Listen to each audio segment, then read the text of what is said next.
Hey everybody, on today's podcast, we're talking about how to avoid burnout when it comes to leveraging your resources. Check it out.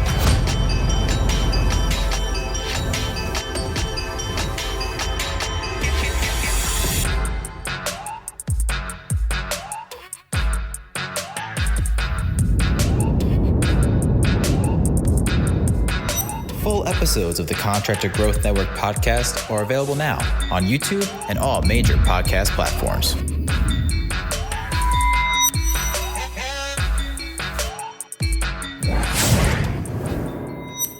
Today's concept, today's topic is all about leveraging your resources, right? Efficiency. So Chris, to you, what does being efficient mean?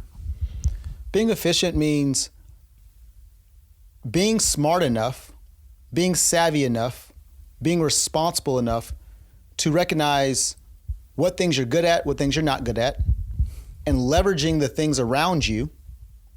And just to kind of clarify, to leverage something, either you're going to put in less effort to get the same result, or you're going to be able to put in, even the same amount of effort and get greater results.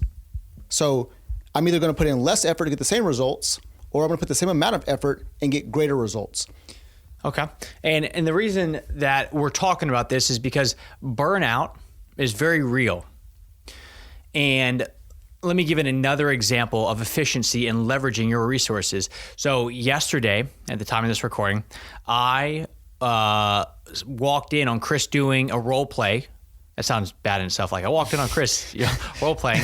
I walked in on Chris doing a role play with somebody, a contractor, and they got to the point where the contractor and Chris was playing the quote unquote customer, the homeowner, and the contractor said, Chris said, hey, I got to talk to my wife about this stuff. Like that's a little bit too much money than we thought we were going to spend. But let me talk to her. And the guy said, okay, well, what if we do this?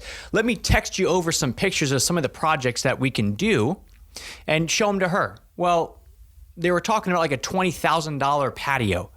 And the homeowner, Chris, in this scenario, he was playing somebody who only wanted to spend like, I guess way less. I don't know if he gave him a number, but either way, let's think about the efficiency of that. So the process of, okay, well, let me text you over some pictures. Chris, in your opinion, when you walk in this scenario, when you walk over to your wife and say, hey, honey, this guy's $20,000. I know it's twice as much as we thought we were going to spend, but check out these photos that he texted me on this iPhone. How does that experience look? Well, there's no backstory. There's no emotion behind it. It's simply, okay, yeah, there's some pictures. There's no context behind it. So I don't really know how efficient that would be for me. It just didn't seem... Well, how effective? I mean, if you're the homeowner, because then I'm going to go into the efficiency side from the contractor's perspective, but from the homeowner, would that close the deal with your wife? Well, no, right now, I'm already in a position where we have a potential to spend more money than we originally thought. And so now just seeing some pictures right now, from my iPhone that someone sent over to me that I don't have any idea really who they are as a person, and me sharing this with my wife, she's going to look at, well, okay, so I see this, but yeah, I'm not spending $20,000 when our budget was 10. So it was not effective for that sale for me. Hey guys, if you're looking to grow your business, make sure you head over to contractorgrowthnetwork.com. Learn all about everything that we can do. Websites right now are the hot thing. Everybody's at home.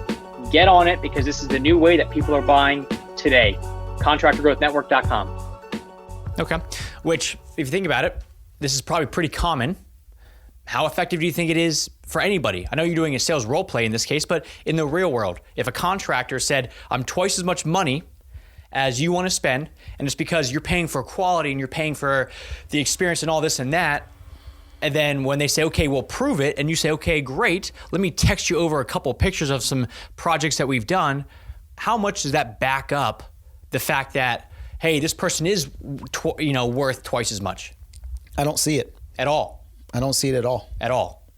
So let's think about it from the contractor's perspective. So first off, this is not efficient. I'm sorry, it's not effective.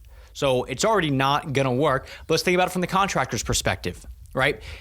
If this is their own system. So now when the contractor gets off the phone, what they have to do is text them, or, go through their phone and figure out which pictures to send over.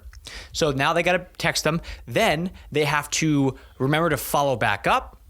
And then what's probably going to happen is they're going to follow back up. The person, the homeowner, Chris in this situation, probably not going to answer because nobody wants to get sold to. And then they got to chase them. It's this whole song and dance. So it wastes your time as the contractor. And it's also very ineffective for the homeowner because the medium, it's not what you're building, it's how you also present it.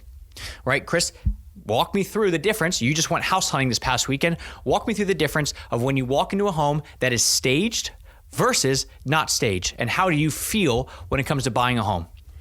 When I walk through some of the first houses and, I see a space, I see a floor plan. I kind of have an idea in my head of what I want, but it's not a clear idea. It's just a pretty vague idea of what I want, maybe what I'm used to.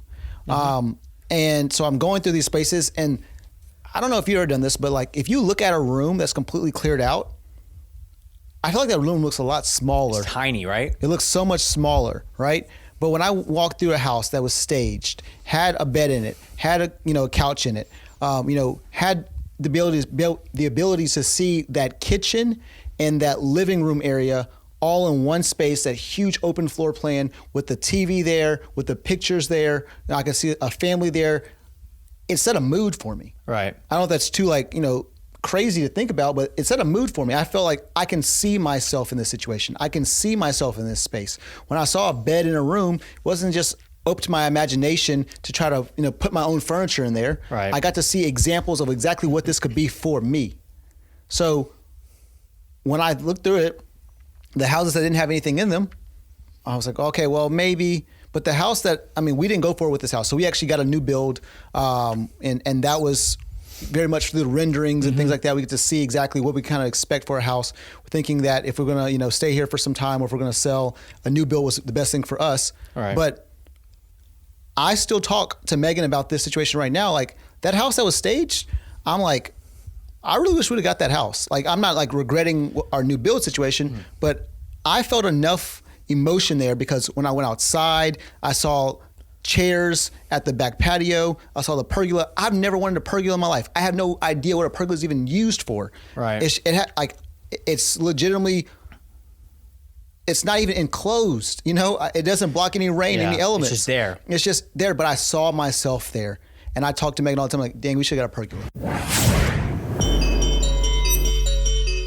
Thanks for listening to the Contractor Growth Network podcast.